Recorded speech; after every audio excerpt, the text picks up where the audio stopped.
ये आपके पास एक पेज नजर आ रहा है screen, contact potential buyers, right. अब ये क्या है कि ये कुछ साइट्स मैंने लिस्टिंग की हुई थी और कुछ अपडेट किया हुआ था। जब आप बाइंग में जाते हो, ठीक है, जब आप अपने माई डैशबोर्ड में जाते हो, उसके अंदर बाइंग के अंदर जाते हो, तो यहाँ पे ऑफर्स में आप जाते हो, राइट। अच्छा, ये ऑफर कैसे इनेबल होती है ये मैं आपको पहले दिखा दूं, फिर आपको ज्यादा समझ आएगा। और ऑफर इनेबल इस तरह होती है जनाब कि ओके।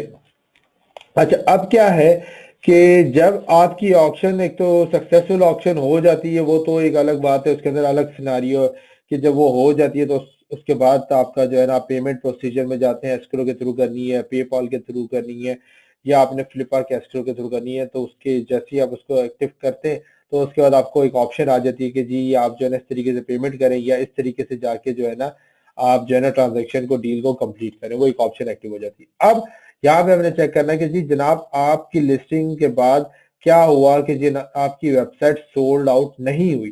तो जब सोल्ड आउट नहीं होती तो फिर आपको इस तरह की 5-6 ऑप्शन जो है ना आपकी वेबसाइट के ऊपर टॉप पे जहाँ पे लिस्टिंग की डिटेल्स आपके पास आ रही होती है वहां पे आ जाती है कि भाई पहली ऑप्शन ये कि enable ability to receive offers, ठीक है।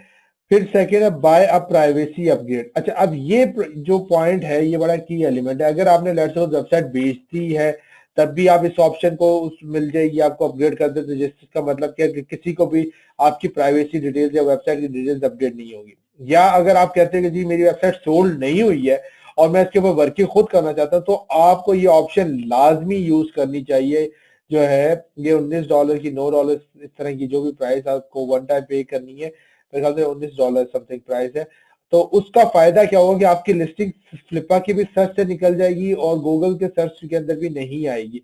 तो क्या है, आपके जो कंपटीटर्स हैं या फॉलोअर्स हैं जो बाद में कोई रिसर्च कर रहे हैं, जिस तरह हमने रिसर्च करके चीजें चेक की है, तो वो आपको फॉलो नहीं कर सकेगा।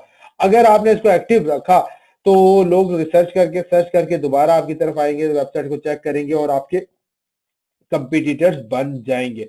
तो अगर आपने अपनी वेबसाइट को कंटिन्यू रखना है, उसके ऊपर वर्किंग करनी है, तो हाईली रिकमेंडेड है कि इस ऑप्शन को आप यूज करें ताकि आप सेफली काम कर सके।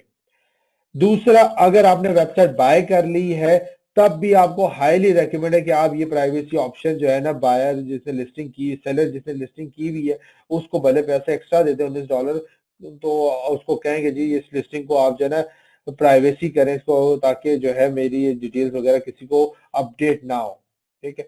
अच्छा, फिर आपके पास एक और ऑप्शन देता है फ्लिपा की जी आप इसको जो है ना क्रिएट अ न्यू लिस्टिंग, एक नई लिस्टिंग बना के उसको अपडेट कर दें।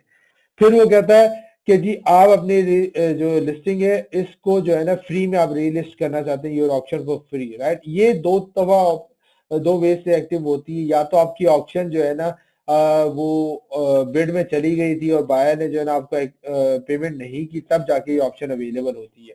और fifth, relist as an ongoing website classified free, कि वेबसाइट क्लासिफाइड का जो एरिया है फ्लिपा के, उसके अंदर आप जो है ना फ्री में जाके लिस्टिंग करते हैं, उसमें भी लिस्टिंग कर सकते हैं, लेकिन उसका कोई एज सच फायदा नहीं होता, राइट।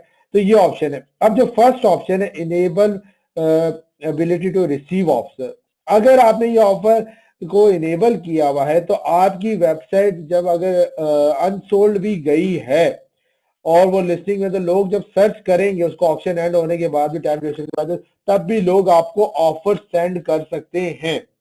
अच्छा, अब यहाँ पे चीज समझने वाली कि ऑफर सेंड करने का मतलब ये नहीं कि भाई किसी ने आपको, आपकी वेबसाइट आप कह रहे थे 5,000 की सेल करनी है, किसी ने आपको ऑफर दे दी कि जी $1,000 या $500 या $2, ठीक है, तो आप बाउंड हो गए उसको सेल के, नहीं, वो एक ऑफर देंगे। अगर आप विलिंगफुल होंगे, अगर आपने उसको एक्सेप्ट कर लिया तो डील मेच्योर होगी, अगर नहीं एक्सेप्ट करेंगे तो कुछ भी नहीं होगा, आप रिजेक्ट भी कर सकते हैं, राइट। अगर आप इनेबल नहीं करेंगे तो कोई भी बंदा फिर उसके ऊपर ऑफर आपको नहीं दे सकता। अब हमने जो ये जब ऑफर्स आपको आती हैं, जिस तरह ये मैंने कुछ वेबसाइट्स के लिए जो है ना ऑफर्स को एक्टिव किया हुआ, कुछ मेरी साइट थी, कुछ मैंने मिक्स ये ऑफर्स हिस्ट्री है, कुछ के ऊपर मैंने बेट की है, कुछ के ऊपर मुझे ऑप्शन आई है ऑफर्स, राइट। तो यहाँ पे देखें डिफरेंट ऑफर प्राइसिंग आई हुई है कि इसके लिए 1850 किसी ने ऑफर की है, इसने $1 भी किसी ने ऑफर की थी, $40, $100, 2,500, 1,300, 1,673, 8,000, 6,000, 7,000 है।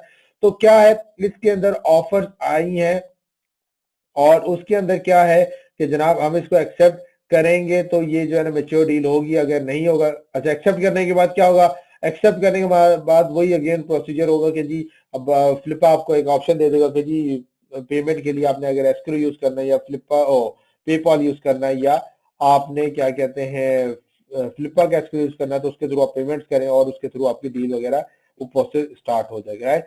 अब यहाँ पे आप चाहें तो उसको रिजेक्ट भी कर सकते हैं, एक्सेप्ट भी कर सकते हैं, या आपके ऊपर आप करना चाहते हैं या नहीं करना चाहते, राइट। अब मेरे पास कुछ ऐसी वेबसाइट है जिसको मैंने सेल कर दिया और उतनी अच्छी बनी हुई थी कि उसके ऊपर अभी तक मुझे बिड्स आती है लोगों की, राइट। लेकिन अब है ही नहीं वेबसाइट, तो अब क्या उसके ऊपर बंदा काम करे या उसके ऊपर वर्किंग करे, राइट।